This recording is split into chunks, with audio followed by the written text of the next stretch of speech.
Adıyaman pekmez dediğimiz yöresel pekmezimiz budur. Genellikle sağlamdır. Şu aileye, çocuk çoluğa herkes içebilir, sağlamdır. İçmekten fayda var, zarar görmezler. Bir de su algılara birebirdir. Herkese tavsiye ediliyoruz. Şimdi bilindiği gibi Adıyaman yöresinde bağcılık meşhurdur. Bağcılığa bağlı olarak pestil, kesme, üzüm türü şeyler en iyi, en faydalı olan da üzüm pekmezdir. Şimdi kış günleri olduğu zaman Adıyaman havası soğuk ve serttir. Sabahları hem ihtiyarlar hem çocuklar hem de gençler bir kaşık üzüm pekmezi yedikleri zaman gün boyu hem dinçte tutar hem de sağlıklı yaşatırlar. Ayrıca bizim Adıyaman pekmezi %100 doğaldır. Bu nasıl %100 doğaldır? Her şey köylü vatandaşın kendi el emeğiyle yapılan pekmezlerdir. Bunlara katkı maddesi hiç kesinlikle ve kesinlikle olmaz. Ayrıca Adıyaman yöresinde tut pekmezi de olur. Bu tut pekmezi kısmen bizim dağ köylerde olur ve %100 köylünün el emeğiyle olur. Adıyaman pekmezine hile katıldığı zaman direkt ekşimtırak olur.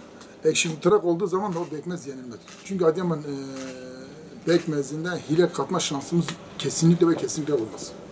Şimdi Sayın Belediye Başkanımızdan şunu tek rica ediyorum ve büyük bir insan, devamlı da bu lafı diyorum. Ya el araba üstünde, araba arkalarında, köşeler, tenha köşeler bizim bu işi yapanlar vardır.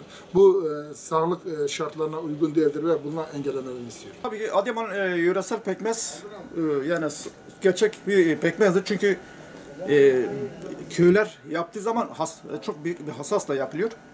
Biliyor musun? Bunun şifası da tabii ki bizim Adıyaman yöresel pekmezi katkısı olmaz yani. Hep sağlam bir üründür.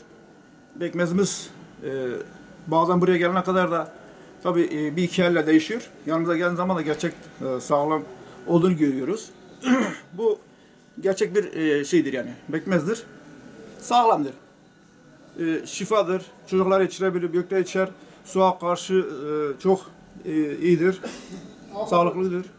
Öyle yani. Özellikle kış mevsiminde Kış mevsiminde kendisine tüketilmesi gereken bir üründür. Yani bunu tavsiye ediliyor.